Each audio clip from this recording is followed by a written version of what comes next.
publie ce phénomène qui serait apparu là-bas en Suède. En vérité, c'est un phénomène spectaculaire filmé par Stanislav Djev. Une autre image qui attire également l'attention est celle que nous voyons ici, où l'Ukraine aurait frappé à Sienialta, selon les rapports venus de Russie. Voici l'image disponible jusqu'à présent. Nous verrons s'il y a d'autres images plus tard.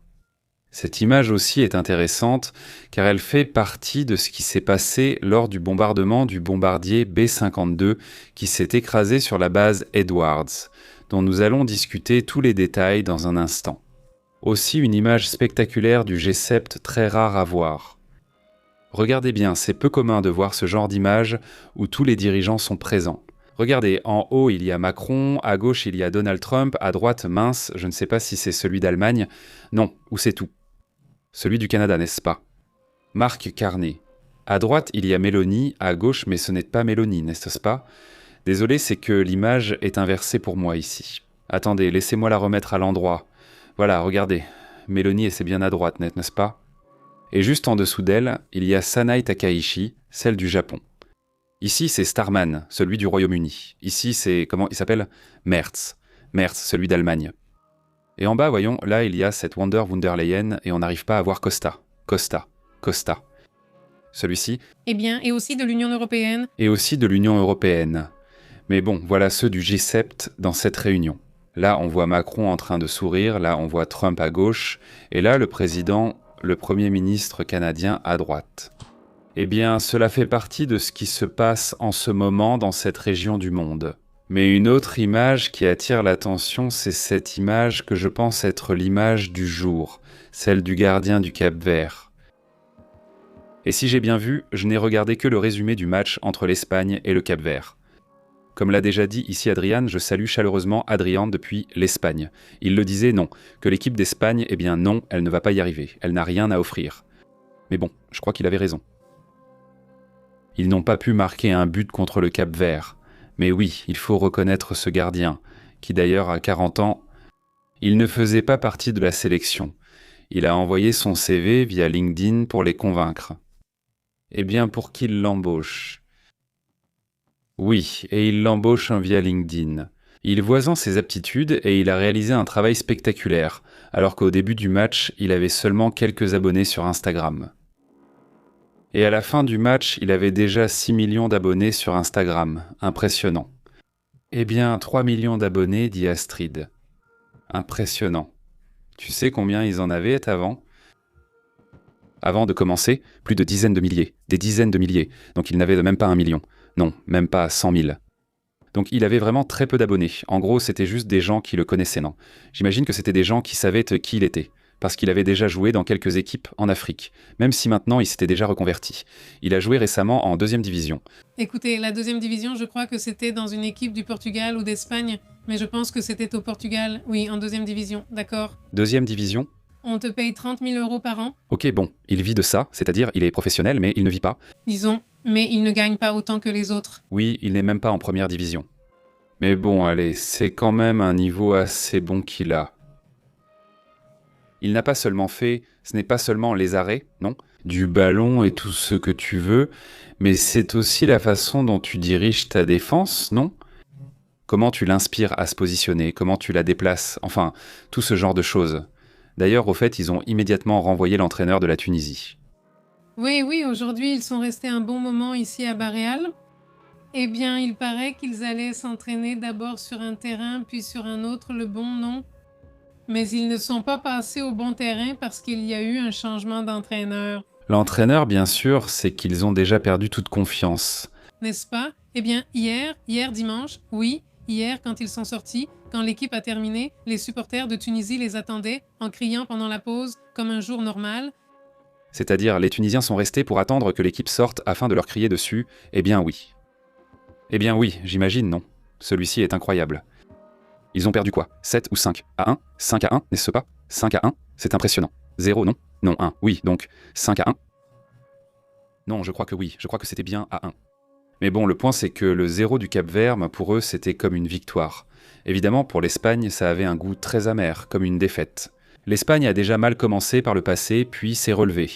L'Argentine, par exemple, a gagné la coupe après avoir perdu son premier match contre l'Arabie Saoudite. C'était une surprise, ils ont gagné la coupe. Cela ne signifie pas que l'Espagne est perdue ou ne gagnera plus. Pas du tout. Mais c'est vrai que maintenant, tout à coup, les pays les plus méconnus peuvent te surprendre. Pas seulement dans le football, aussi dans les guerres. On l'a déjà vu. Et en ce moment, il y a le match Iran contre Nouvelle-Zélande et ils en sont à 2 oui. Mais bon, ils sont à égalité. C'est une époque très intéressante. Il était aussi intéressant que l'Arabie Saoudite et l'Uruguay aient fait match nul. À égalité. Maintenant, Arabie Saoudite, Uruguay, un partout, n'est-ce pas? Un partout. Et regarde, ils commencent à publier certains des entraînements de... Comment ça s'appelle? De l'équipe nationale là-bas en Corée. De Corée. Les appareils sont très intéressants. C'est-à-dire parce que c'est... Soit tu soulèves, tu pousses, pardon. Vers le haut en plus, non? Comme si ça montait. Oui. On ne te voit pas bien? Et ils ont poussé. Et ensuite, tu donnes un coup de tête comme ça. Oui, tu te concentres pour le coup de tête. Exactement. Tu sautes et tu continues sans arrêt. Oui, c'est assez dur, mais ce type d'exercice est intéressant. Aussi, eh bien, aujourd'hui, une image a été partagée sur les réseaux sociaux et franchement, elle est surprenante. Ça s'est passé là-bas, du côté de Fray Bartolomé de las Casas. En fait, regardez, là à gauche, j'habitais à un pâté de maison de là. C'est-à-dire, j'ai vécu là pendant environ 2 ans quand je suis arrivé à Monterrey. Ça fait déjà très longtemps. À Fray Bartolomé, Bartolomé las Casas. C'était mon quartier, si tu veux savoir. Et bon, dans cette zone, regardez ce bus qui est là. Il a commencé à traverser les trottoirs, à casser des câbles, à casser, comment ça s'appelle, des poteaux, à jeter des voitures sur le côté. Nous ne savons pas ce qui est arrivé à cette personne, parce qu'elle semblait fuir. Il y a une personne qui court derrière le bus pour une raison quelconque, n'est-ce pas? Et ce... J'ai pensé à un moment donné qu'il était peut-être descendu et qu'il s'était enfui. Mais non, n'est-ce pas? Non, non, parce que son comportement a changé. On voit qu'il change de voie et bouge précisément, emmené là-bas par quelqu'un. Qui? Mystère. Mais bon, comment cette histoire finirait-elle, n'est-ce pas? Ce serait intéressant s'il l'avait, ou quelque chose comme ça. Il y a sûrement eu une panne de courant là-bas, à San Nicolas, du moins dans cette partie, à cause de tous ces câbles cassés. Et donc, eh bien, une autre image curieuse d'aujourd'hui, c'est celle-ci. Parce que celle-ci, elle est très cool, ou marrante. Cette personne, c'est c'est comme si on lui avait dit, regardez, on lui a dit, ben non, regarde, il faut que tu portes un costume vert, un costume green. Donc green, c'est green, n'est-ce pas? Un costume vert pour que... Et ensuite on l'enlève, n'est-ce pas? Oui, c'est ce que le maître a dit. Il dit... Et ensuite on enlève le petit personnage, non. Le fond vert. Et donc, c'est une entreprise immobilière et ça lui a semblé facile, mais il ne s'est pas renseigné sur le fonctionnement ni sur les applications. Nous n'avons jamais pu l'enlever. La personne sur le fond vert n'a jamais pu être retirée, il voulait que les portes s'ouvrent seules, etc. Et donc, eh bien, il est là tout le temps. Ils ont dû publier la vidéo comme ça parce qu'ils n'avaient pas d'autre choix. Ils ont dû publier la vidéo avec le petit personnage du fond vert là, qui apparaît dans toutes les prises. Et donc, c'est devenu viral dans tout le Japon. Ça leur a beaucoup fait rire. Moi, je veux un costume comme ça. Et regarde, il est là. Regarde, regarde. Oui, je l'ai déjà vu. C'était récent. Oui, elle est vraiment stylée. Voilà comment ils ont montré cette maison, très bien située. C'est comme ça qu'il faut coucher le S. Plus compliqué que ce que... Qu'il n'y paraît. Il est écrit ici qu'elle est à vendre pour « oui, je sais déjà ». Enlever le « oui » est plus compliqué. C'est que les gens... C'est-à-dire non. Les gens voient les coulisses des films et croient que c'est facile, mais non, ce n'est pas si simple. Surtout parce que là, la personne, tu dois avoir une vidéo identique, mais si la... Oui. La personne. C'est pour ça qu'il faudrait le faire avec un trépied. Fixe le plan. Oui. Non. Il n'y a pas de mouvement. Et donc tu fais la prise fixe, tu fais le mouvement et ensuite tu retires. Donc là, ça pourrait marcher. Et même là, c'est difficile? Ce ne serait pas si facile non plus, oui. 5 500 000 $, c'est ce que coûte cet appartement là-bas à Tokyo, mais ils n'ont pas pu se le permettre. Non, eh bien non. Non. Mais bon, il a écrit là, je suis désolé, je ne sais pas comment modifier le gars vert. Voilà, bon, l'image est à l'envers, mais elle est là. Là, il a mis son explication. Là, il a mis son explication, n'est-ce pas? De pourquoi non. Voilà, je suis désolé. Je n'ai pas pu retirer le petit bonhomme vert. Tant pis. Mais ça a fait le buzz. Eh bien, au moins maintenant, franchement, si j'avais eu le choix, je ne l'aurais pas acheté. Si quelqu'un a 5,5 millions de dollars en trop, eh bien, il peut s'acheter un appartement plutôt sympa là-bas, à Tokyo. Non, il va y avoir plein de gens maintenant qui voudront l'acheter. Bon, eh bien, il y a aussi d'autres images qui attirent l'attention. En parlant de sujets internationaux, Et tout cela, il y a des mouvements de ce côté-là. On le voit depuis la Start Losint, non? Qui montre, ce rapport donc de renseignement. Cette fois, il ne s'agit pas seulement du mouvement des avions. D'autres choses se passent. Nous allons en parler bientôt. Mais je vous le dis, des avions sont en mouvement, des avions qui sont destinés à déplacer des jets armés directement dans le détroit d'Ormuz. Des avions ravitailleurs KC-135 de l'armée de l'air des États-Unis et les KC-46. À Pegasus sont actuellement actifs près du détroit d'Ormuz, accompagnés de l'avion de renseignement, de surveillance et de reconnaissance maritime, le P-8 à Poséidon des États-Unis. Il y a des mouvements là-bas. Ce sont des mouvements de repli, ce sont des mouvements pour, se positionner, pour attaquer. Ou bien ça, nous le verrons. Mais il y a des mouvements importants en ce moment. Et certains avions, des jets, seraient en train de se déplacer en même temps que ce type de mouvement. Il n'y a pas que ces mouvements, normalement il y a aussi des jets autour qui sont ravitaillés en carburant par ces avions. Et ces avions ne servent pas seulement à cela, mais aussi à transporter du personnel, des armes, des munitions, etc. Donc voilà, cela fait aussi partie de ce qui se passe dans le monde. Et ils disent ici même, dans ce rapport, qu'il n'y a pas un seul ravitailleur de l'armée de l'air des États-Unis visible près du détroit d'Ormuz pour la première fois depuis des semaines. C'est-à-dire, cela semble indiquer qu'il y a un retrait en cours.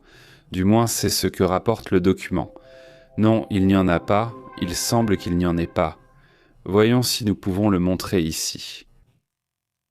Celui-ci dit qu'il n'y a, en ce moment, aucun avion de ce type dans cette zone pour la première fois depuis un certain temps. Donc oui, c'est étrange, non? Oui, disons que c'est un sujet curieux. Allons voir ce qui se passe en Iran, parce qu'apparemment il y a déjà des explosions.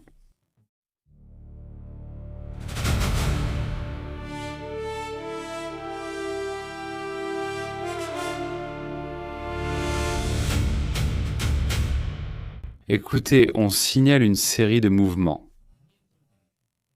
Des explosions. C'est ce qu'ils affirment vers le détroit d'Ormuz. D'après les rapports, il y a eu au moins 3 explosions qui ont été entendues là-bas. Cela a été entendu près ou dans la zone de l'île de Kerch? Très bien. Plusieurs fois, cette zone a été la cible d'attaques menées par les États-Unis, car c'est là que les drones sont déployés. Il existe aussi des bases militaires du corps des gardiens de la Révolution.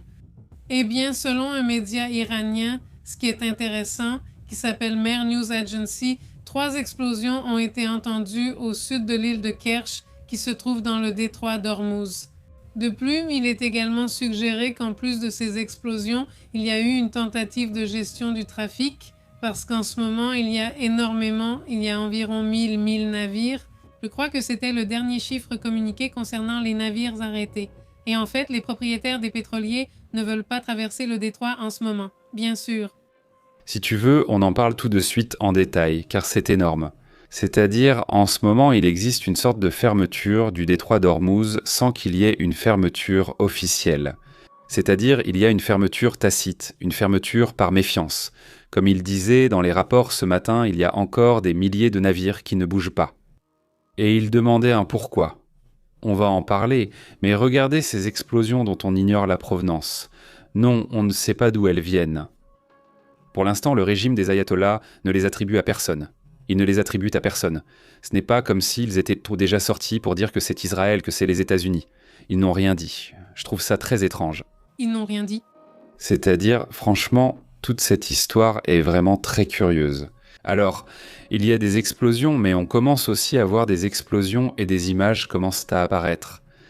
Cela vient donc d'Israël, où Israël affirme ou dénonce qu'il y a des attaques du Hezbollah dans le sud du Liban. Malgré l'accord États-Unis-Iran. Quels sont les détails concernant cette information? Eh bien, il est rapporté que l'armée affirme qu'il y a eu des tirs de roquettes, de missiles anti-chars et de projectiles de mortier contre ses troupes, d'accord? Cela tandis que le groupe Hezbollah a assuré qu'il lançait des attaques près de Matiev, qui est la zone où se trouvent les groupes de la force de défense d'Israël. Et donc, ils auraient été la cible d'une série d'attaques de ce groupe proxy contrôlé par l'Iran, un sujet qui, en théorie, ne devrait pas arriver. Être en train de se produire car cela fait partie de l'accord. Du moins, c'est ce que dit l'Iran. C'est ce que j'ai essayé à plusieurs reprises d'inclure dans l'accord. Désormais, c'est Israël qui fait le premier pas. Et en plus, Israël était censé être content à cause de l'accord. Bon, Le matin, ils ont réagi comme ça, n'est-ce pas? exactement. Alors, voyons, de quoi parlons-nous? Et on t'en a parlé? Ce qui apparaît dans les médias iraniens, parce que dans les médias iraniens, il y a aussi des informations qui sont révélées et dont on ne parle pas dans nos accords, ni dans les médias les plus pro-Trump. C'est-à-dire comme s'ils voulaient les sauter cette partie. Mais elle est aussi importante parce que ce qui s'y dit est totalement différent de le récit ambiant, non? Mais bon, quoi d'autre là-dessus? Ça, aussi en réaction, c'est-à-dire qu'Israël a aussi sa propre version. Voyons, ils disent que ce qu'ils font, c'est bloquer une opération israélienne qui se déroule dans une localité appelée Kafar Tevnit, à proximité de Natiyad, et que c'est pour cela qu'ils font ce mouvement, parce que, eh bien, voilà, Donc ils reconnaissent qu'il y a des tirs. ils reconnaissent qu'ils tirent parce qu'ils voient que l'autre partie fait des mouvements, et ils rejettent la faute sur Israël. D'accord. Il faut rappeler qu'Israël est à l'intérieur du Liban. Oui, ces attaques et explosions se produisent au Liban. Elles sont à l'intérieur du Liban. C'est-à-dire, ce n'est pas une attaque contre Israël en soi, mais une attaque contre l'endroit où se trouvent les Israéliens, mais à l'intérieur du Liban. Ce qu'ils disent, c'est qu'ils utilisent les roquettes et les drones pour empêcher Israël de continuer à avancer avec les véhicules blindés, avec les engins lourds. C'est ce qu'ils font. Selon eux, ils obligent Israël à ne pas avancer davantage au Liban. Eh bien, si c'est le cas, il ose aborder ce sujet. Passons à d'autres sujets également importants.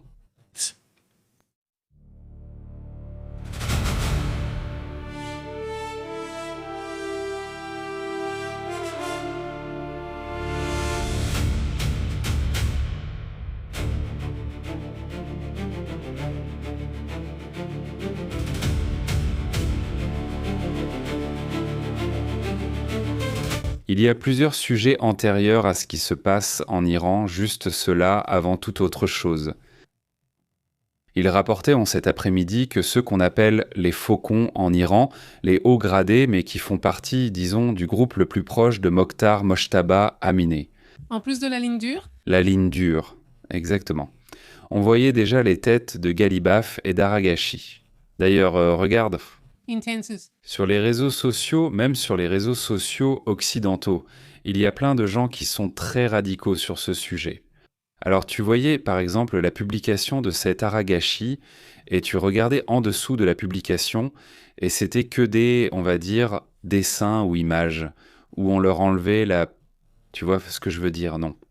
Et il la mettait un track sur un bâton et il la montrait comme ça, donc la situation était très agressive. Ça c'était sur Twitter. C'est-à-dire, ou sur X, non. Et imagine ce qui se dit sur les réseaux là-bas en Iran, ce que je veux dire, c'est que ce secteur-là n'est pas d'accord. C'est comme... Je ne sais pas, ils disent donc que c'est 20 ou 30% de la population qui est contre, disons, cet accord, qui veulent en fait que cette radicalisation continue, en gros. Donc ce secteur de la population, qui est quand même un secteur important et qui contrôle les forces armées, c'est celui qui agirait dans ce sens. Donc ils sont contre cela, ils sont contre Ali Galibaf, ils sont contre Aragashi. Galibaf, c'est lui. Président du Parlement. Exactement, le président du Parlement. Qui a accumulé beaucoup de pouvoir. C'est lui qui contrôle de nombreux médias iraniens et avec ce mouvement qu'il y a eu avec la guerre des États-Unis, comme il est devenu au début la principale voie avec laquelle les États-Unis négociaient, à un moment donné, ils l'ont écarté. Celui-ci a vraiment pris beaucoup de pouvoir en Iran, il s'en est assuré. Oui, et je veux dire, c'est un personnage dont on pense que Washington le préférerait pour négocier. Il faut rappeler qu'on lui a donné, lors de cette réunion avec celui-ci, le Shehbaz Sharif, Sharif, celui du Pakistan. la ministre du Pakistan. Exactement, et cela a été mentionné lors de cette réunion. C'est un personnage qui est presque comme le président en ce moment, parce que regardez, il ne devrait pas être assis là. En tout cas, il devrait être assis, ce super siskien ou alors Mohammad Mokhtar Khamenei, mais pas ce personnage.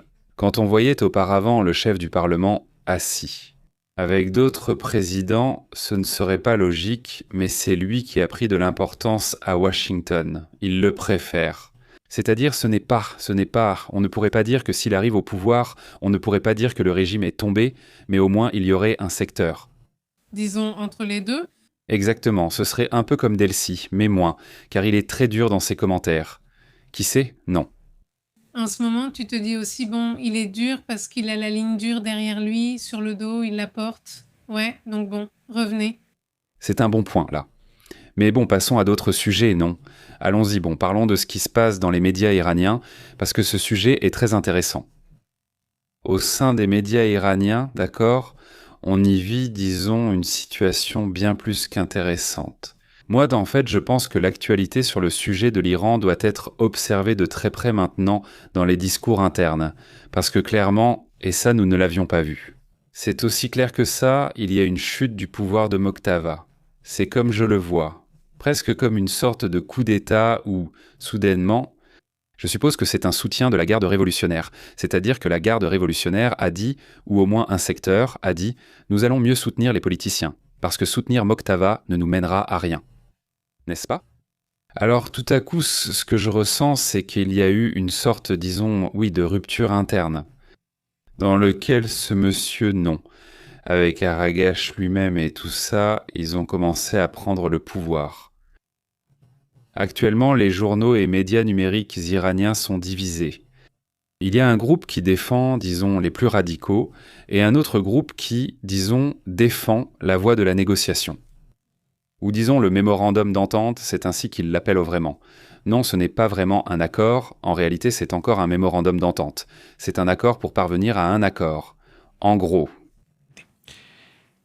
Selon ce qui est rapporté dans ce mémorandum entre Téhéran et Washington, signé numériquement dimanche et dont la signature officielle aura lieu vendredi, c'est-à-dire ce vendredi prochain à Genève. Oui, selon les chroniques, les éditorialistes là-bas, dans les journaux, ont exprimé des opinions totalement opposées. Par exemple, des secteurs très radicaux mettent en garde contre un possible retrait. Ils disent pour que cela n'aura pas lieu, que d'ici vendredi, comme vous l'avez mentionné ici, d'ici jeudi ou vendredi, l'Iran va annoncer officiellement « nous nous retirons de l'accord et c'est fini ». Non, c'est la situation. Disons que c'est l'analyse que font les éditorialistes, disons dans les chroniques, mais dans des journaux plus radicaux. Et puis il y en a d'autres qui assurent que oui, il va y avoir un mémorandum d'entente, mais que nous n'allons pas, que ce n'est que pour prolonger le sujet sans parvenir à une réelle négociation est une stratégie. L'histoire montre que l'Iran agit ainsi. Ça a toujours été ainsi. Je veux dire, le régime des ayatollahs en Iran agit de cette façon depuis des années. Ils disent qu'ils vont négocier. Et ils insistent, mais au final, ils ne négocient absolument rien. Alors, il semble que ce soit l'approche, mais ils sont convaincus, selon ces médias, qu'il n'y aura pas de véritable négociation. L'accord qui est proposé vise seulement à mettre fin à une guerre actuelle, mais il ne résout pas les problèmes sous-jacents. Ils écrivent cela parce que c'est vraiment le cas et c'est exactement ce que disait aujourd'hui le porte-parole des Affaires étrangères, qui disait que les problèmes allaient en continuer. Il existe une grande méfiance des deux côtés, ce qui est justifié, car cela s'est aussi produit dans l'autre sens. C'est-à-dire, chaque fois qu'ils sont sur le point de négocier quelque chose, la guerre recommence comme ce qui s'est passé en juin de l'année dernière. C'était comme ça. Il y avait une réunion à Oman entre les États-Unis et les Iraniens. Ils devaient se retrouver près du détroit, dans cette zone, pour une réunion. Il me semble que c'était un jeudi ou vendredi. Et avant que la date n'arrive, Israël lance l'attaque et la réunion prend fin. Alors, eh bien pour eux, cela est perçu comme une trahison. Lorsqu'ils tirent, lorsqu'ils éliminent Khamenei, leur guide suprême. Imaginez-vous. Vous pensez qu'il y aurait une négociation si on éliminait, disons, le plus haut dirigeant religieux que l'Occident pourrait avoir? Je ne pense pas. Eh bien, tu dis qu'il n'y aurait pas de négociation.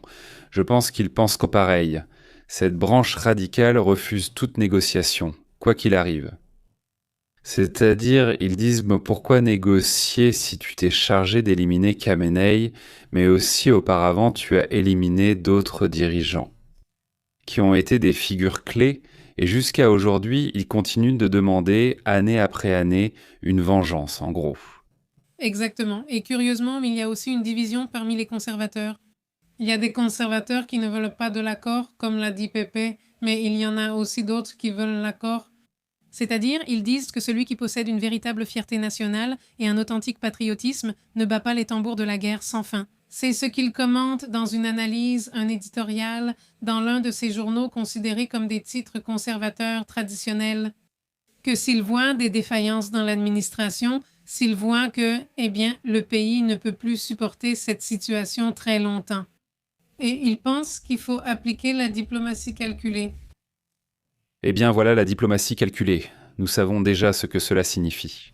Maintenant, passons à cette image où nous avions déjà vu l'image de cet avion qui s'est écrasé aux États-Unis. Non, mais il y a un rapport, il y a un avis, voyons si nous pouvons le voir ici. C'est celui-ci.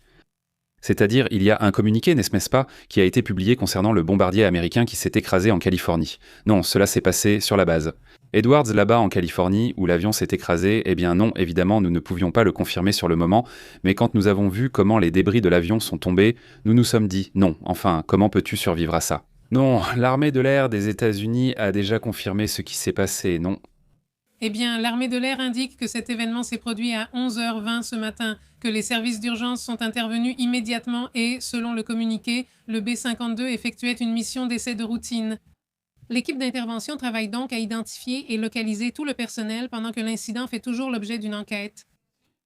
Il est confirmé qu'il y avait 8 personnes à bord du vol et malheureusement, aucune d'entre elles n'a survécu. Bien sûr. Non, c'était vraiment dur et choquant.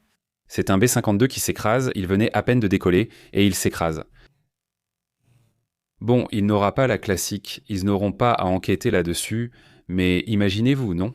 Dernièrement, certains incidents de ce type ne sont pas militaires. Hier, un jet est tombé, un FFAA, exactement là-bas dans l'état de Washington. Un FA-18 qui s'est écrasé, là, il a survécu. Le pilote a réussi à s'éjecter dans ce cas et dans un autre qui s'est produit, mais en Russie aussi, il s'agissait d'un jet, d'un bombardier. Là-bas, c'était un bombardier. En Sibérie? En Sibérie, exactement, où l'équipage a aussi bien réagi parce qu'il parle de plusieurs qui se sont éjectés. Apparemment, il me semble qu'ils étaient des 2. Et puis, à part ça, il y a un avion qui s'est écrasé hier, en plus de 2 hélicoptères qui sont entrés en collision. N'est-ce pas? Oui, l'avion qui s'est écrasé hier transportait 12 personnes qui allaient en faire du parachutisme et aucune n'a eu le temps de sauter. Aucune, oui, parce que tu te dis, bon, l'avion tombe, tu te dis peut-être qu'avec des parachutes, ils pourraient en sauter, mais ils n'ont pas eu le temps, donc on ne sait pas vraiment comment s'est passé l'accident là-bas, et dans cet accident, il y a eu des morts. Le youtubeur, le musicien, le youtubeur. Et le musicien, exactement. Cet hélicoptère, oui, il commence déjà à partager des images où l'on voit qu'il y a un hélicoptère et que l'autre arrive derrière et le percute. Oui, n'est-ce pas? On dirait bien que c'était un accident, c'est-à-dire qu'ils n'étaient pas ensemble ni rien. C'est-à-dire, ils allaient ensemble, mais pas vraiment. Enfin, on sait pas quoi. L'autre, tout à coup, ils ont accéléré dans l'hélicoptère, ils commencent à accélérer, les images le montrent. On voit qu'il y a un hélicoptère. Il percute l'autre. Il le pega al que va adelante. On voit comment ils tombent de façon impressionnante. L'un prend feu, l'un des hélicoptères, l'autre non, mais bon, il semble que personne ne survive, non. Il est vraiment difficile de survivre à ce type de chute, non? Eh bien voilà, c'est comme ça que ça se passe. Passons à d'autres sujets, non? À d'autres sujets importants. Un grand merci à toute la communauté qui se connecte. Dany, comment vas-tu? Merci beaucoup, passe aussi une excellente soirée.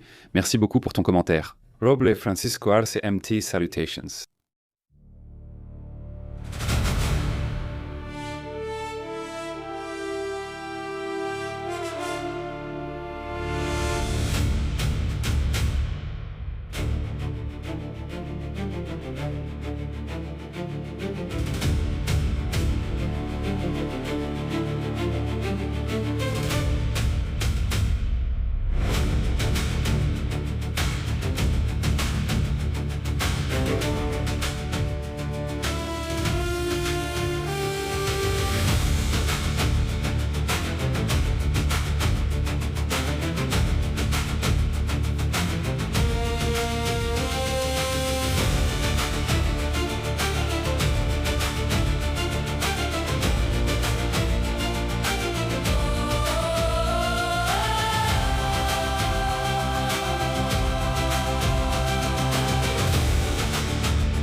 Eh bien, cette image est signalée. Ce seraient entrées donc les premières images qui commencent à circuler de l'attaque qui aurait été menée par le Hezbollah contre des militaires israéliens dans les zones occupées au Liban. Cela se serait produit dans le sud du Liban. Que sait-on d'autre sur ce sujet? Rien de plus. Nem, rien de plus, n'est-ce pas? Ce sont surtout les premières images qui apparaissent. Eh bien, elles sont là. Regardez, au fond, on peut apercevoir ces explosions, n'est-ce pas? Il n'y a pas plus de détails à ce sujet et nous resterons attentifs à ce qui sera communiqué. Mais avec ce genre de données, ce que cela montre, c'est que la probabilité que cette affaire se termine est élevée, n'est-ce pas? C'est-à-dire que l'accord prenne fin.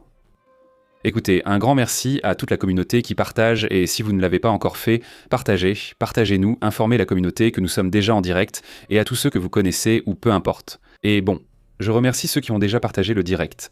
Passons à une autre information également importante. Les propriétaires des pétroliers refusent de passer. Dans le détroit d'Ormuz, il y a quelque chose de très clair. Il n'y a aucune raison de traverser. Pourquoi disent-ils cela? Parce qu'ils assurent qu'ils ont besoin de plus d'informations. Voyons, est-ce qu'on va faire payer? Est-ce qu'on ne va pas faire payer? Qu'est-ce qui va se passer? Parce que plusieurs fois, on leur a dit qu'ils pouvaient être traverser, ils ont essayé de traverser, et on leur a tiré dessus. Alors, qu'est-ce qui se passe là-bas? Parce qu'ils se disaient qu'ils avaient convenu qu'ils allaient effectivement faire payer. Oui, c'est un autre sujet qui reste à clarifier. Et beaucoup affirment qu'ils ont besoin de plus d'informations pour évaluer si le passage pourrait se faire en toute sécurité. Oui, et beaucoup d'entre eux sont là depuis des mois. Ça fait déjà plus de 4 mois. Et la seule voie fondamentale pour le transport mondial de pétrole et de gaz, qui est extrêmement importante, 20% y transitent. Ils disent que c'est urgent de rétablir le trafic, mais ils n'ont pas d'informations claires. C'est-à-dire, ni le gouvernement des États-Unis, ni l'Iran ne leur ont donné d'informations, et donc ils mettent en garde contre les dangers. De plus, concernant la taxe pour le service de navigation, l'Iran vient désormais de décider de la facturer parce qu'ils doivent faire des aménagements, que l'écosystème ceci ou cela. Il s'avère que ce sujet leur tient beaucoup à cœur, et aussi la question des mines. Il y a aussi les petites mines. Les mines. Aujourd'hui, Donald Trump a reconnu qu'ils n'ont pas enlevé toutes les mines. Et ça aussi. Donc il reste encore quelques mines, disait Donald Trump, dans ce sens. Mais bon, c'est aussi préoccupant. Il y a plusieurs choses qui n'ont pas été résolues sur ce sujet, n'est-ce pas? Il y a aussi un sujet qui reste en suspens. Eh bien, selon un média semi-officiel d'Iran, le transit sera gratuit pendant 60 jours. C'est-à-dire que Téhéran ne va pas facturer pendant ces 60 jours, puis commencera à facturer ensuite. Eh bien voilà, donc la grande question ici, c'est ce mémorandum. Qu'est-ce qu'il va générer? Quels accords vont être conclus? Ça va se tenir vendredi en Suisse, et jusqu'à présent, les députés ne savent même pas de quoi il s'agit. Ils parlent de cette prolongation de 60 jours, pendant lesquels rien ne sera facturé. Il n'y aura pas non plus de tir, n'est-ce pas? C'est important. Le détroit sera ouvert, soi-disant, même s'il y a des doutes. C'est pareil, c'est-à-dire que ces doutes, ils les ont. Si vous, donc les entreprises de navigation, enfin imaginez-vous, aujourd'hui il s'est passé quelque chose de très curieux parce que certains navires ont essayé de traverser cette zone. Ils avaient déjà passé le détroit d'Ormuz, la partie la plus dangereuse, et c'est ici qu'ils se font attaquer. Ils ignorent qui c'était. Au début, je pensais aux Houthis, mais jusqu'ici, ils n'ont rien revendiqué. On ne sait donc pas. Peut-être que c'était eux, mais bon, c'est la marine du Royaume-Uni qui l'a signalé. Exactement. Donc maintenant, la grande question est de savoir ce que l'Iran va obtenir. Ou pas. Ou ce que l'Iran n'aura pas, non. Exactement. Qu'est-ce que les États-Unis vont obtenir, n'est-ce pas? Qu'est-ce qu'ils vont obtenir? Exactement. Non. Et qu'est-ce que les États-Unis vont obtenir? Exactement. C'est aussi la grande question. Est-ce que les États-Unis obtiennent quelque chose de toute cette histoire? Eh bien, il semble que non. Maintenant, qui fait partie de l'accord et qui ne l'est pas?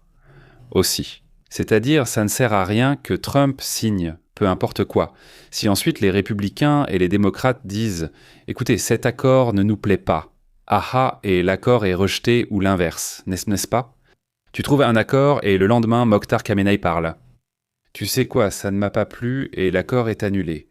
Et aussi, si cela arrive, tant de voyages, tant d'allers-retours, tant de choses pour rien, alors ils doivent comprendre qui est impliqué dans l'accord. Ils n'ont toujours pas publié le texte, j'insiste. Le doute persiste, non? Probablement pour une raison inconnue. Pourquoi, selon vous, ne partagent-ils pas le texte? Parce qu'ils en ont honte? Aux deux, exactement. Les deux parties en ont honte. Alors, eh bien, l'autre grande question que j'ai posée est « Israël va-t-il respecter ou non ?» Je ne réponds pas parce que Israël l'a déjà dit. Non, il l'a déjà dit. C'est-à-dire, Israël l'a déjà dit. Non, ils ne vont pas respecter quelque chose qu'ils ne signent pas eux-mêmes. Eh bien non. Pourquoi ? Pourquoi respecteraient-ils quelque chose qu'ils n'ont pas signé eux-mêmes ? Ou dans tous les cas, ils peuvent dire « Écoute, si tu ne m'attaques pas et que tu restes là-bas, loin derrière le fleuve Litanie, alors peut-être que je ne t'attaquerai pas. » Mais si tu tires ou traverses le fleuve Litanie, attention, ça va cogner. Alors, et rien de plus, c'est-à-dire dans ce sens-là. Maintenant, l'autre question, ce n'est pas vraiment de savoir si. On va traiter la question nucléaire, et j'attends. Je suis surpris que, sauf erreur, Raphaël Grossi n'ait encore rien déclaré alors qu'il intervient généralement pour valider.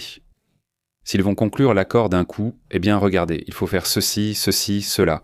Autrement dit, les étapes pour parvenir aux matériaux enrichis, c'est ça la clé de tout cela. Mais on ne sait même pas si l'AIEA est d'accord, parce que l'AIEA devrait être d'accord. Regarde si avec cette série d'étapes qu'ils sont en train de signer, si ça va réussir à obtenir toute la matière enrichie et ce serait parfait, n'est-ce pas ? Mais ça, on ne le sait pas. Il n'existe aucune information de l'AIEA qui l'affirme. Regarde, on a déjà vu qu'ils ont pris en compte qu'il faut autant d'ingénieurs, autant de tracteurs, autant de personnel, c'est-à-dire c'est un fait que ça va se faire ou pas seulement. Il dit non, même si un jour on leur donne là-bas le petit terrain avec le matériau enrichi qui traîne. Non, qui sait non. Bon, eh bien, je crois qu'ici, il est clair que non, cette situation n'a pas beaucoup de chances de se maintenir. Exactement.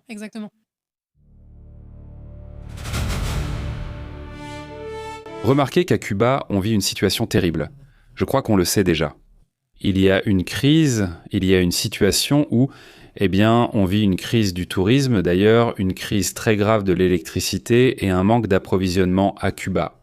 Le tourisme s'est effondré et rien que ces 5 derniers mois, le nombre de visiteurs a chuté de 58%, c'est-à-dire c'est déjà quelque chose de très grave. Il y a même des hôtels Eh bien, il y a des chaînes qui ont déjà fermé. qui ont fermé exactement, donc c'est une crise profonde que l'on vit en ce moment, dont on n'a pas beaucoup parlé dernièrement à propos de Cuba, mais les situations continuent de se produire jusqu'à ce week-end.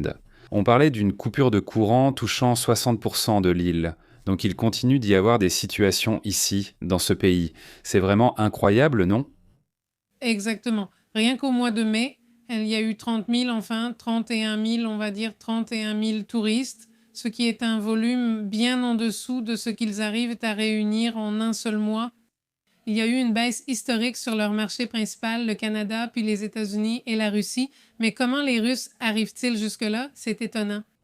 Exactement, si on regarde, c'est-à-dire si vous observez depuis ce temps-là comment les choses doivent se passer, l'un des marchés touristiques qui avait le plus progressé, c'était le tourisme russe, n'est-ce pas ? Oui, et en plus, rappelle-toi, souvenons-nous aussi que Cuba n'a pas de pétrole pour faire le plein des avions. Comment fais-tu le plein d'un avion, non? Qui est en train d'arriver ? Qui vient de Russie, c'est-à-dire il n'y a pas moyen. Oui, Eh bien, il y en a eu une. Une fois, ils ont dû sortir. Tu te souviens qu'ils ont dû sortir, tu ne l'es. Azeus. Il a fallu faire sortir les Russes à cause de difficultés, donc ce sujet est assez complexe. Les Russes se tournent vers la Corée du Nord pour relancer le tourisme, mais on verra. Ça arrive. Ça, c'est beaucoup compliqué parce que, eh bien, vous avez vu comment sont les Russes, n'est-ce pas? Et comment sont les très nord-coréens? Oui, comment sont les nord-coréens? Et le problème, c'est que les Russes essayaient de discuter, de partager certaines informations avec les nord-coréens, et ça n'a plu au gouvernement, n'est-ce pas?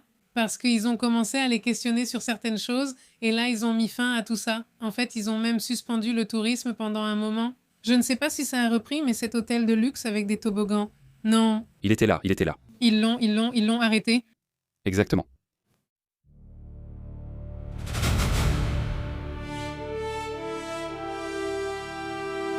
Eh bien, Ada nous dit qu'à la Coupe du Monde, il y a un match qui se joue entre l'Iran et la Nouvelle-Zélande, non ? Actuellement, ils sont à égalité et elle affirme que le match est de bon. Ada, merci beaucoup pour le reportage là-bas depuis le stade. Je ne sais pas si tu es au stade, mais bon, Ada, merci beaucoup pour le reportage. Je t'en suis reconnaissant. Je suis censé, eh bien tout à l'heure, je me lancerai dans le résumé parce que oui, non, eh bien non.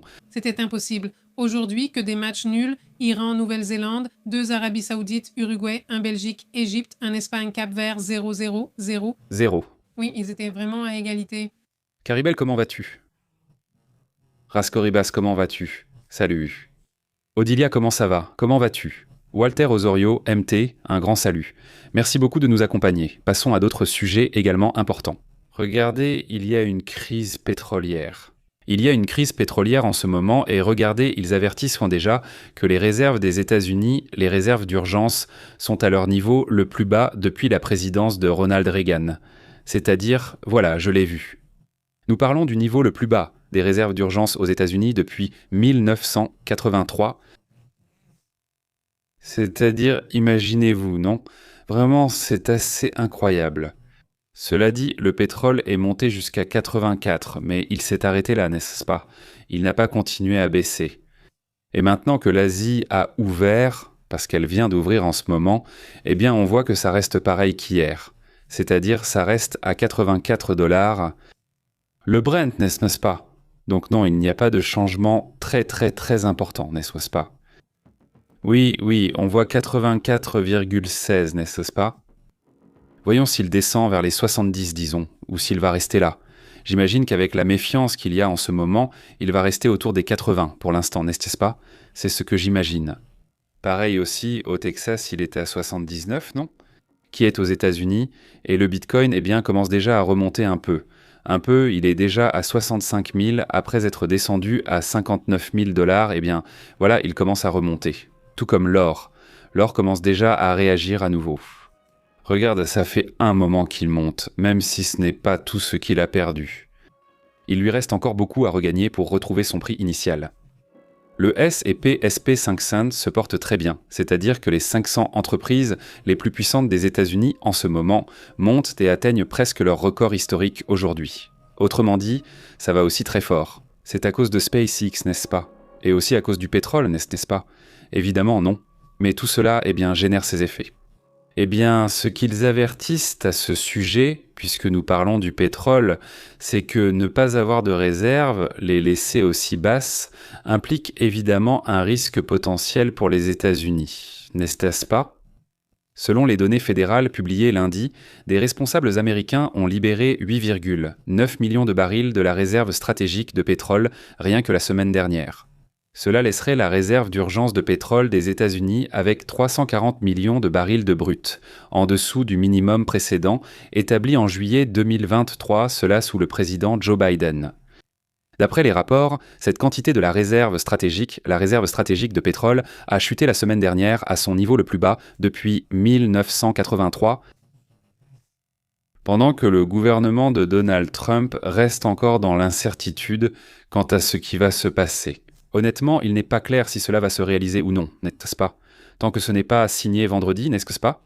Même si, évidemment, on le considère comme acquis, il faudra attendre de voir, n'est-ce pas? Pour voir si cela se produit. N'est-ce pas? Exactement. Andy Lipo, qui est le président de Lipo Oil and Gas Associations, dit que cette libération des réserves stratégiques de pétrole, ainsi que les libérations effectuées par d'autres pays, ont aidé, et aussi le fait que la Chine n'a pas beaucoup acheté. C'est-à-dire, comme ils ont beaucoup de réserves, cela a empêché le prix du pétrole de dépasser les 150 $ le baril. Eh bien, ça a été la limite. Eux-mêmes ont fixé cette limite entre la Chine et les États-Unis, essentiellement, qui sont deux des pays qui consomment le plus. Ils ont réussi, avec leurs réserves, à contrôler un peu. Le Japon a aussi des réserves, Taïwan également, mais la Corée en a peu et commence déjà à avoir des problèmes avec ce sujet. Mais bon, passons à un autre sujet parce que Netanyahou réagit à cet accord, non?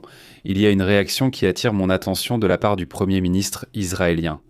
Donc, en gros, ce qu'il montre ou ce qu'il essaye de faire, c'est de ne pas critiquer directement l'accord, n'est-ce pas? C'est-à-dire, il donne son avis, mais sans être trop dur, parce que évidemment, clairement, les États-Unis veulent, ou Donald Trump veut cet accord. Exactement, en gros, ne pas critiquer Trump. Je pense que beaucoup de sénateurs des États-Unis l'ont appris des républicains et, Netanyahou l'applique aussi aujourd'hui et il ne critique pas non plus l'accord. Il dit, avec ou sans accord, l'Iran n'aura pas d'armes nucléaires, ni aujourd'hui, ni demain. Tant que je serai Premier ministre, cela n'arrivera pas, et il a affirmé que c'est la mission de sa vie. Il la porte depuis des décennies, cela lui sert aussi de thème de campagne puisqu'il se présentera bientôt aux élections, évidemment. Il doit afficher clairement ce mot d'ordre pour voir s'il gagne parce qu'il a vraiment été bien malmené avec cette guerre contre l'Iran. Celui-ci, Certains analystes israéliens assuraient que si on l'avait su, non, il n'y a aucun moyen de le savoir. S'ils avaient su que cela finirait ainsi, avec un tel accord, ils n'auraient même pas fait la guerre contre l'Iran. Exactement, exactement. Mais bon, voilà où en sont les choses sur ce sujet. D'ailleurs, en passant à d'autres sujets également importants, la FIFA avait interdit les interviews en espagnol. Exactement, les conférences de presse qu'ils font là-bas avec les joueurs, il y avait des gens qui voulaient le parler en espagnol et que les joueurs parlent aussi en espagnol. Alors enfin, qu'est-ce qu'il y a de mal à ça, non? Et c'était, non, interdit de parler en espagnol, non? Que tout doit être en anglais et c'est tout et je ne sais pas quoi parce qu'il n'y avait pas de traducteur là-bas. Mais bon, maintenant la FIFA a changé d'avis, non? Exactement, aujourd'hui, ils ont déjà mis des traducteurs en temps réel pour l'espagnol et l'anglais. Je veux dire, au final, il y en a largement assez. C'est-à-dire, s'il y a bien une chose sûre, c'est qu'il y a plein de gens qui parlent espagnol et qui peuvent te traduire en anglais. Et bon, parce que cela n'a été très critiqué, parce que plusieurs joueurs, parmi eux Vinicius Junior, Frankie de Jong et Achraf Hakimi, parlent espagnol. Ils ne pouvaient pas le faire lors des conférences de presse officielles. Il y en a une où quelqu'un commence à parler espagnol et il répond « Non, attends. » On nous dit « Comment ça, on ne vous laisse pas ?» Bien sûr que si. On répond alors devant tous « Ce n'est pas qu'ils ne peuvent pas parler espagnol. » Donc c'est un sujet qui évidemment a été très critiqué et bon, aujourd'hui, ils y ont enfin trouvé une solution. Eh bien, ce sont des choses étranges qui se passent là-bas, à la FIFA, et aussi, une autre chose. Passons à d'autres sujets également importants.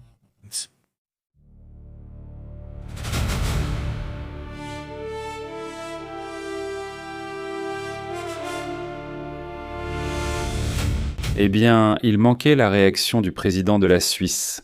Qu'ils disent « Je n'ai invité personne ». Parce qu'on suppose que cette réunion va avoir lieu en Suisse. Et voilà, c'est tout. Maintenant, le président de la Suisse a confirmé la réunion entre les États-Unis et l'Iran. N'est-ce pas? Exactement, le président de la Suisse, Guy Parmelin, vient d'assurer qu'ils ont déjà la date. Il confirme que la signature de l'accord entre les États-Unis et l'Iran aura lieu ce week-end. Celui-ci a donc écarté que cela ait nécessairement lieu vendredi, c'est-à-dire le 19 juin, mais il a dit que ce sera ce week-end et qu'ils attendent encore certains détails concernant les délégations et qu'ils vont lui être envoyés dans les prochaines heures. Bon, alors... Bon, voilà pour l'affaire suisse. Suisse confirme... N'est-ce pas? Elle confirme qu'il va y avoir là-bas un mouvement et la Suisse revient encore une fois dans son rôle classique un peu neutre et tout ça. Bon, voilà, parce qu'on l'a toujours considéré comme un pays pour négocier. Le Qatar a perdu cette place aujourd'hui à force de trop s'impliquer. Oui, cette place à force de s'impliquer en plus. Exactement, le Qatar. Là, ils perdent ça, ou Oman aussi perd sa place comme pays un peu neutre. Et le Pakistan aussi. Sincèrement, enfin, je veux dire, même si, oui, ils continuent à opérer là-bas. Au final, ils ont beaucoup d'intérêt dans l'affaire, n'est-ce pas? Sur ce sujet, le Qatar ne sera plus le pays hôte. Ce sera même en Suisse que ça va se signer, non? Ça aussi, ça attire l'attention aujourd'hui. Allons donc aux commentaires.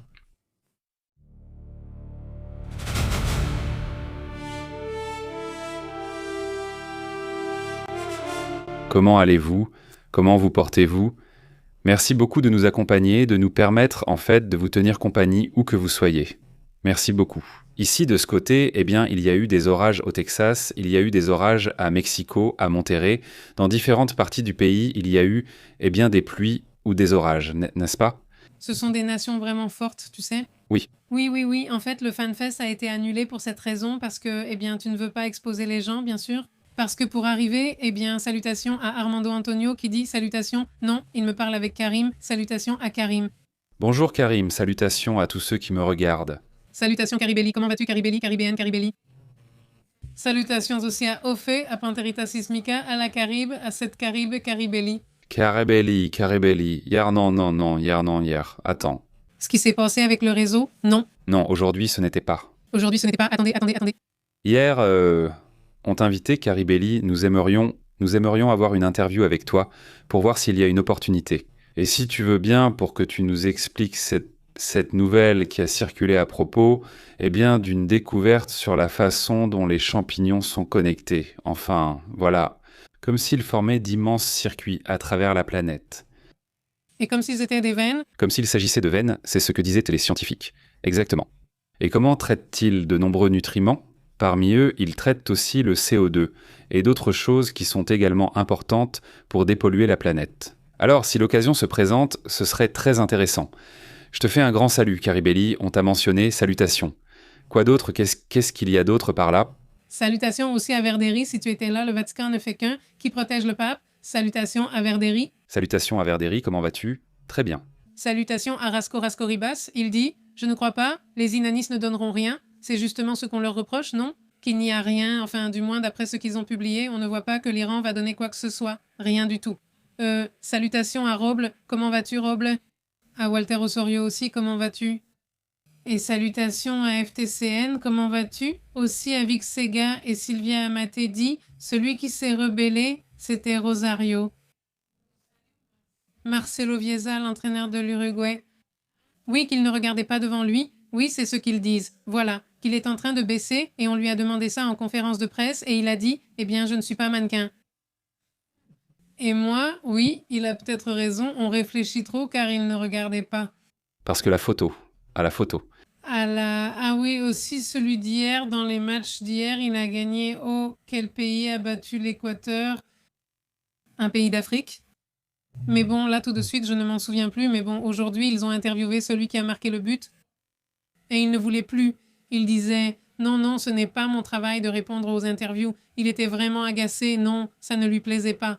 Il n'aime pas du tout donner des interviews Côte d'Ivoire. Côte d'Ivoire. Côte d'Ivoire, le joueur qui a marqué le but, il n'a pas du tout aimé donner des interviews. Il a dit, c'est qu'on me pose toujours les mêmes questions. Et en fait, les questions étaient vraiment, vraiment évidentes. Non? Tu es content d'avoir marqué? Eh bien, bien sûr qu'il est content, non? Salutations, non. Non, non, salutations. Armando Espinoza, ici Espinoza, peut-être TVPP. Bonsoir, séisme sur l'île de Sulawesi, 6,3. Canon, voyons, allons-y, voyons ça. Salutations, Italo du Chili, comment vas-tu? Salut, bonjour. Il dit non. Je ne le vois pas encore. Regarde, on va vérifier ça tout de suite. Il dit Caraïbes du CPP, il communique biochimiquement. C'est fou, vraiment fou. On m'a invoqué, il me manquait déjà. Bonjour, bonjour. Eh bien, Caraïbes, viens, Caraïbes. Bonjour, Caraïbes. Regarde, ici je vois, regarde le plus grand séisme qui m'est indiqué, du moins à moi. L'USGS des États-Unis indique celui-ci des Philippines. Mais nous en avons déjà parlé ce matin. De point 2. Et après celui-ci, après celui-là, il y a cet autre qui est de 5.5. Peut-être qu'elle n'est pas à jour, donc je vais continuer à la recharger pour voir si le séisme apparaît. Bien sûr, oui, oui, je ne m'en souvenais plus, c'est que les gardes suisses sont ceux qui protègent. Oui, non, bien sûr, le... Oui, ils ont frappé, oui, oui. Oui. Oui, exactement. C'est dans les livres. Salut, Francisco Arce, comment vas-tu? Salut, comment vas-tu? Il existe plusieurs documentaires sur le sujet, non? Oui, oui, oui. Comment ils les préparent et tout ça, en Dodi? Des années, non. Ils y restent plusieurs années, puis ils changent. Oui, oui, oui. Carivel est occupée en ce moment parce qu'elle présente un rapport. Donc, non, non, non, on ne va pas te déranger. Salutations. Carivel. Maria Elena dit, salutations de Tehuacan. Ici, nous sommes en train de regarder. C'est super. Salutations. À Tehuacan, Puebla. Salutations à tous, en pensant à ceux qui fêtent leur anniversaire, à la communauté et à ceux ayant des soucis de santé. Bon rétablissement. Rasco, Rivas, comment vas-tu? Salutations. Salutations au papa de Nueva, comment va-t-il? Et toi, comment vas-tu? Salutations à Edil Sendeño et Miguel Alejandro qui dit « Je suis content de mon Uruguay, 1-1 contre l'Arabie. » Très bien, magnifique, c'est super, il s'en est fallu de peu pour gagner. Salutations, Miguel. Salutations, Miguel. Je vais regarder le résumé. J'ai déjà vu celui de l'Espagne et un autre aujourd'hui, mais je ne me souviens plus lequel. J'ai vu 2 résumés à l'instant. Celui-ci, je le regarderai tout à l'heure pour voir ce que ça donne. Je vais aussi regarder celui de Tunisie. Oui, la Tunisie-Suède. Bon, celui-là, on l'a vu en entier. Celui-là, on l'a vraiment vu en entier. Suisse. Hier soir, on l'a regardé. Salut. Oui, il y a eu le match, beaucoup de commentaires. Il était bon entre l'Iran et la Nouvelle-Zélande. On ne l'a pas vu, mais j'ai constaté qu'il était très politisé, ce que la FIFA tente toujours d'éviter. Oui. Ils essayent d'éviter que les gens apportent des choses, mais bon, les gens ont trouvé un moyen d'apporter des choses. Par exemple, ceux qui avaient le drapeau, celui avec le lion. Oui. Eh bien, ils l'ont apporté en morceaux. Alors, une fois dans le stade, ils l'ont assemblé et ils ont déployé le grand drapeau, celui avec le lion. Beaucoup d'entre eux disaient que ceux qui allaient avec l'équipe nationale, certains de ceux qui vont avec l'équipe nationale, eh bien, ce sont des terroristes, non? Et puis un autre groupe a apporté des lettres pour former le nom de l'école où tous ces enfants, garçons et filles, ont perdu la vie, ainsi que des parents aussi. Et donc ils l'ont aussi assemblé. Donc voilà, de partout, de tous les côtés. Partout, de tous les côtés, eh bien.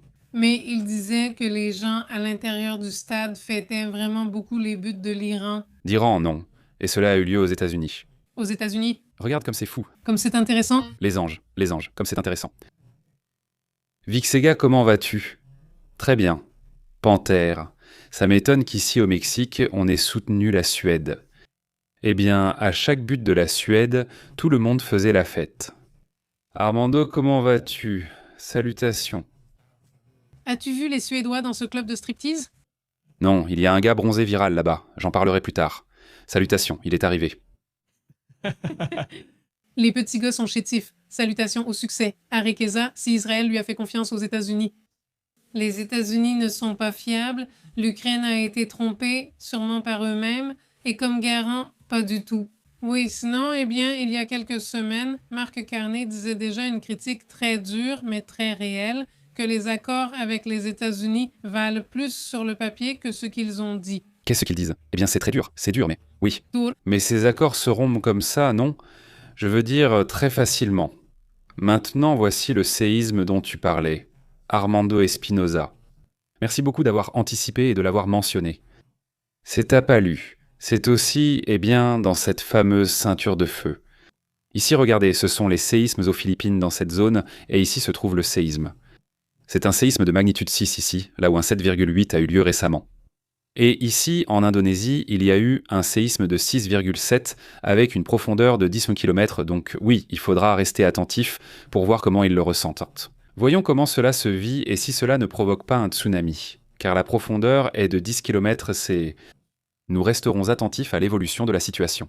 On dit, n'est-ce pas? On dit que cette tempête qui est entre le Mexique et les États-Unis est intense. Oui, oui. Oui, regardons-la en direct. Enfin, en temps réel. Enfin, presque, parce que le satellite a 15 minutes de retard. Mais avec les 15 minutes de retard, ce n'est rien.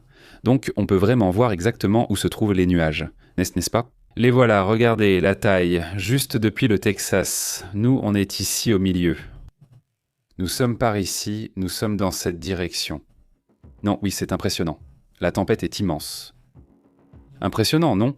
En réalité, elle est encore plus vaste, mais la zone la plus intense est celle-ci. Mais si vous regardez bien, elle couvre presque tout le sud-est des États-Unis, et à un moment donné, elle atteint même Nayarit par ici. Oui, les pluies.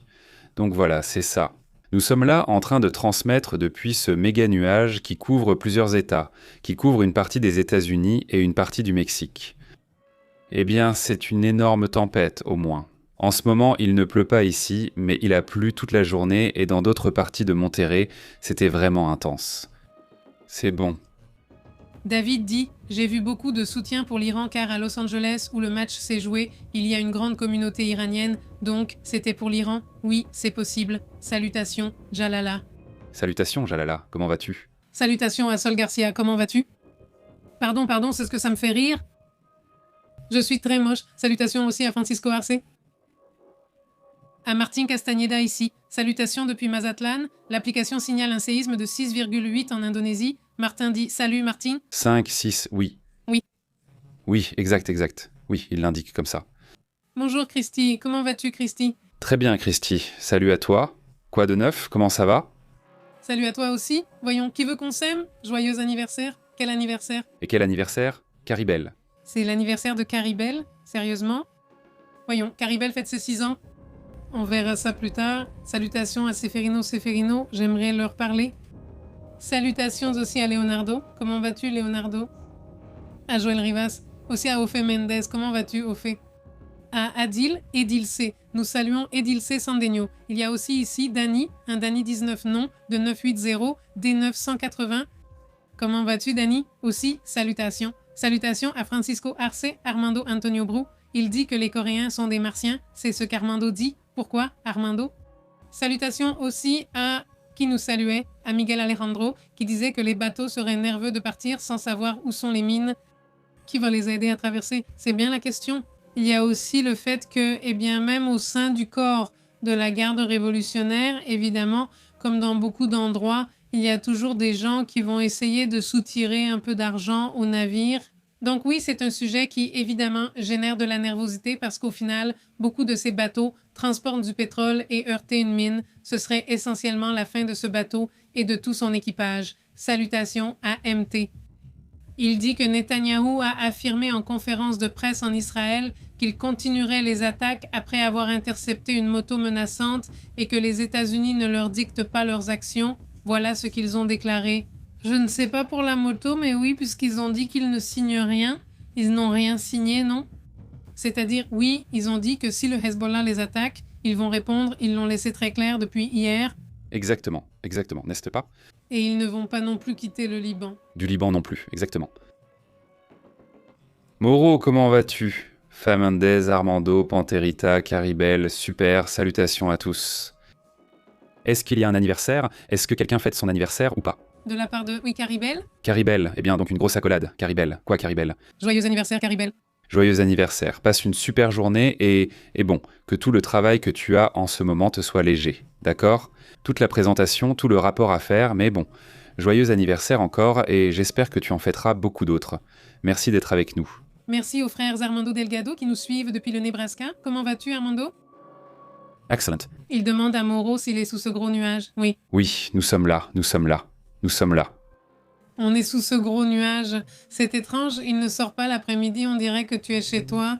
Oui, parce que, enfin, on a toujours prévu de faire de l'exercice à une certaine heure l'après-midi, et aujourd'hui ça nous a un peu déprimés. Alors j'ai dû faire de l'exercice ici, à la maison, mais ce n'est pas pareil. Évidemment, non. C'est comme la sortie de la journée, ça allait pour te changer les idées, tout ça. En plus, tu vois le frigo, comme si le frigo te faisait envie. Oui, c'est une part de la tentation de deux. Heureusement, pas de biscuits ni de trucs comme ça, mais on a des choses accrochées là. Salut Joël, comment vas-tu, Joël Rivas? Salut Joël, bonsoir.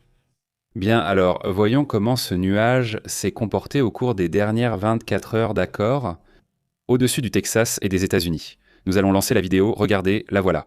Voilà comment elle s'est comportée. Regardez comment elle se forme. Nous allons mettre en plein écran pour mieux voir comment le nuage s'est comporté. Regardez, c'est intéressant de voir comment il apparaît. Si vous regardez à la télévision, vous verrez plus de détails. Tout cela, c'est de l'orage électrique. Et regardez comment ça part du Texas et avance vers le Mexique, vers le Coahuila, le Nuevo León, le Tamaulipas. Je pense que là, tout de suite, ça arrive déjà à San Luis Potosí, voire même plus loin, n'est-ce pas? Celle-ci apporte beaucoup de pluie, beaucoup d'eau. Il y a des zones d'accumulation d'eau qui vont atteindre, par exemple, Galveston au Texas. Si nos amis de Galveston nous regardent, ils peuvent s'attendre, dans les 3 ou 4 prochains jours, tu sais combien? Environ 400 mm. Mon Dieu. Énormément d'eau arrive par ici. Ce sont 4 ouragans? Oui, honnêtement, je veux dire, non, je ne veux pas vous effrayer, mais enfin, côté précipitation, c'est beaucoup d'eau. En fait, en ce qui concerne l'eau, c'est énormément d'eau qui est attendue pour Galveston. Si le rapport existe, j'insiste, car ce ne sont que des prévisions. Non, ce n'est pas forcément exact, mais cela signifie qu'une zone de la côte du Texas pourrait recevoir beaucoup de pluie. On nous demandait depuis le Texas où il y avait de la pluie. Eh bien, les pluies 30 tombent attaquent plutôt dans la partie sud du Texas, vers Dallas ou d'autres régions du Texas. Il se peut qu'il ne pleuve pas ou qu'il y ait très peu de pluie. Mais dans la partie, par exemple, depuis Waco, qui n'est pas si au sud, Waco est plutôt au nord. Depuis Waco vers le sud, la pluie a été plus intense, n'est-ce pas? Oui. Donc oui, c'est comme ça. La situation a été ainsi. Oui. Oui, Leonardo Pepe. J'étais si au chaud que je me suis endormi, puis réveillé perdu. Maintenant, on touche déjà à la fin, Leonardo. Santé. C'est que l'anniversaire, c'est samedi. Samedi, de toute façon, félicitations, n'était-ce pas? Félicitations, Caribel. Elle vient tout juste de les fêter. Oui, elle vient d'avoir son anniversaire. Salutations, dit Armando. Je vous propose des marais pour nous. Oui, bon, d'abord, je propose que Panterita soit la médiatrice entre l'Iran et les États-Unis. Qui dit ça? Tout serait déjà signé, dit Armando. Eh oui, Armando, on va envoyer Panterita là-bas. Il va tout négocier pour moi.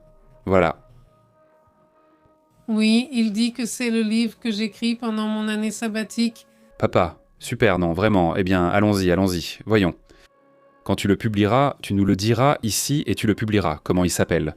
On le promeut, non? Oui.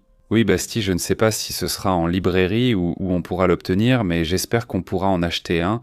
Ça nous fera très plaisir, non? Pouvoir le lire et essayer d'en apprendre un peu plus sur les champignons, non? Et surtout, c'est super intéressant. Leonardo dit Bastille, Pépé, j'espère que cet accord fera arriver l'engrais avant la saison des semailles en Amérique latine. Salutations, dit Marie-Hélène. Salutations. Eh bien, c'est un plaisir de vous saluer et une étreinte aux anniversaires, un petit câlin. Bonjour Marie-Hélène, comment vas-tu? Salutations à Rasco Rivas qui félicite pour la journée et souhaite que Dieu vous bénisse. Et aussi salutations à Vicky qui dit « Oui, je suis déjà en train de consulter un pédiatre au Réal 14, dit Vicky. Salutations, Vicky. » Salut Wego, comment vas-tu? Et Los Mega dit qu'à Aguascalientes, il a plu toute la matinée et il fait encore très nuageux. Mais en fait, tout le Mexique est sous la pluie. Beaucoup de pluie dans les prochaines 48 heures. Exactement. Salutations aussi à Rasco Rivas qui dit « Parlez un jour des hommes. Tous les jours, nous avons au moins un type de rapport. Il faut rappeler que le matin, nous avons des émissions plus courtes. Par exemple, aujourd'hui, nous avons fait cette émission dans laquelle nous avons commenté ces images qui sont apparues à Taïwan. Quelques-uns, de supposés objets ou lumières étranges là-bas à Taïwan. Et bon, au fur et à mesure que des choses et des situations intéressantes se produisent, nous les commentons évidemment ici. Mais bien sûr, oui, c'est ce que nous faisons. Énormes salutations à Rasco Rivas, Raoul Sachs, Martin Castañeda. Comment vas-tu, Emma? Salutations. Bon, quoi d'autre se passe-t-il par là? Salutations aussi à Martin, réplique de 5,3 et 4,0 et salutations à la Pantérita. Bon. Oui, il y a déjà des répliques, n'est-ce pas? C'est-à-dire, il commence déjà à y avoir des répliques. Jusqu'à présent, oui, cela s'est fortement ressenti d'après ce que je vois. Il n'y a pas encore d'alerte au tsunami, du moins pour l'instant, n'est-ce pas? Tu as raison. Il y a déjà une réplique. Celle-ci est de magnitude 5,2. Et si la profondeur se confirme autour de 5 ou 10 km, alors oui, il pourrait y avoir un effet. Je ne pense pas qu'il y ait de tsunami parce que c'était sur la terre ferme. Oui, c'est-à-dire, ce n'était pas en mer. Bon, si on s'approche vraiment beaucoup, ce n'était pas en mer. Mais attendez, laissez-moi voir si je peux m'approcher par là. Voyons, voilà, regardez, c'était sur Terre, vous voyez? Le séisme, donc, ça enlève la possibilité que que ça génère un tsunami. Maintenant, voilà, n'est-ce pas? C'est ça, c'est l'épicentre, n'est-ce pas? En Indonésie, n'est-ce pas? À Palu, n'est-ce pas? Et bon, c'est au moins ce qu'on sait jusqu'à présent. N'est-ce pas? Allons-y. Nous avons été Jalala, Pantérita, Caribel, à toute la communauté qui arrive, un grand merci. Vic, comment vas-tu? Un grand salut, très bonjour. Salutations aussi à Exito Requesón ou non à Exito Requesa qui dit qu'Israël doit produire ses propres armes comme le fait l'Ukraine. Les États-Unis nous servent de garant. Salutations Exito, salutations. Salut, comment vas-tu? Très bien, c'est aussi ce qu'apprend l'Ukraine, n'est-ce pas? Ils veulent ne pas dépendre d'autres pays, sinon c'est compliqué, non? Et les Européens l'apprennent aussi, qu'il n'est pas judicieux de dépendre uniquement d'un seul pays en matière d'armement. Jalala explique qu'en cas de manque de liquidité, on peut créer une nouvelle monnaie, comme avec les greenbacks de Lincoln. Une crise, une guerre et une dette ont obligé les États-Unis à émettre leurs propres billets.